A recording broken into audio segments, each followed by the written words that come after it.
LPU ప్లేస్మెంట్ల రికార్డులు సృష్టిస్తోంది. Final year student 2.5 కోట్ల ప్యాకేజ్ పొందుతున్నారు. 1700 మందికి పైగా LPU స్టూడెంట్స్ 10 లక్షల నుంచి 2.5 కోట్ల ప్యాకేజెస్ పొందారు. విద్యా విప్లవం ప్రారంభమైంది లవ్లీ ప్రొఫెషనల్ యూనివర్సిటీలో. పాషమైలారంలోని సిగాచి కంపెనీ ప్రమాదంలో చనిపోయిన వారిలో ఇప్పటివరకు 39 మృతదేహాలకు పోస్టుమార్టం పూర్తయింది. మృతుల్లో 11 మందికి DNA టెస్టులు కూడా పూర్తయ్యాయి. DNA టెస్టులు పూర్తయిన మృతదేహాలకు పోస్టుమార్టం నిర్వహించారు. ప్రమాదంలో గుర్తుపట్టడానికి వీల్లేని విధంగా కొందరి మృతదేహాలు మారాయి.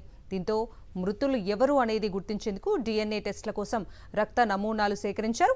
తమ వారి జాడ తెలియరాలేదని ఆవేదన చెందుతోన్న 18 నుంచి రక్త నమూనాలు సేకరించారు. రేపు DNA టెస్టులు పూర్తి చేసి చనిపోయిన వారి కుటుంబీకులకు వారి మృతదేహాలను అప్పగించే అవకాశం ఉంది. పాషమైలారంలోని సిగాచి కంపెనీ ప్రమాదంలో చనిపోయిన వారిలో ఇప్పటివరకు 39 మంది మృతదేహాలకు పోస్టుమార్టం పూర్తయింది. మృతుల్లో 11 మందికి DNA టెస్టులు కూడా పూర్తయ్యాయి. DNA టెస్టులు పూర్తయిన మృతదేహాలకు పోస్టుమార్టం నిర్వహించారు. ప్రమాదంలో గుర్తుపట్టడానికి వీల్లేని విధంగా కొందరి మృతదేహాలు మారాయి. దీంతో మృతులు ఎవరు అనేది గుర్తించేందుకు DNA టెస్టుల కోసం రక్త నమూనాలు సేకరించారు. తమ వారి జాడ తెలియరాలేదని ఆవేదన చెందుతున్న 18 మంది నుంచి రక్త నమూనాలు సేకరించారు. రేపు DNA టెస్టులు పూర్తి చేసి చనిపోయిన వారి కుటుంబీకులకు వారి మృతదేహాలను అప్పగించే అవకాశం ఉంది.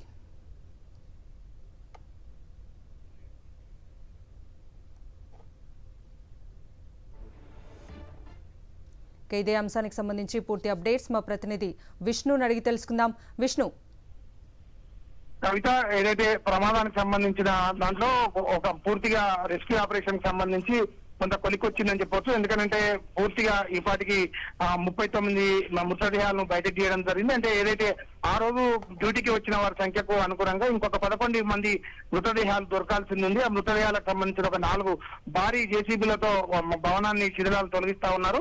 ఈ సాయంత్రానికి కానీ రేపు ఉదయానికి కానీ వారు కూడా దొరికే అవకాశం ఉంది. అంటే ఇప్పటి వరకు దొరికిన 39 మంది మృతదేహాల్లో 11 మందిని ఐడెంటిఫై చేయడం జరిగింది. వారికి పోస్ట్ మార్టం నిర్వహించిన అనంతరం వారి బంధువులకు మృతదేహాలను అప్పగించిన పరిస్థితి ఉంది. అయితే DNA టెస్టుల ఆధారంగానే మృతదేహాలను కుటుంబ సభ్యులకు అప్పగిస్తున్నారు. మిగతా అయితే ఇప్పటి వరకు వచ్చిన 39 మృతదేహాల్లో 11 మంది పోగు మిగతా 24 మందికి సంబంధించిన మృతదేహాలకు సంబంధించిన కుటుంబ సభ్యుల DNA టెస్టులకు సంబంధించిన వాళ్ళ రక్త నమూనాలు సేకరించడం జరిగింది. వాటన్నిటి కూడా రెమెడీ హాస్పిటల్ కు పంపించారు. రేపు మధ్యాహ్నానికి రెమెడీ హాస్పిటల్ నుండి DNA టెస్ట్ రిపోర్ట్ వచ్చిన తర్వాత వారి కుటుంబ సభ్యులకు మృతదేహాలను అప్పగించే పనిలో ఉన్నారని చెప్పి మరోవైపు కనుక చూసుకుంటే ప్రమాదం సంబంధించి పూర్తి స్థాయిలో శిథిలాలను తొలగించే పనిలో అధికార యంత్రం రైట్ విష్ణు, థ్యాంక్ యూ.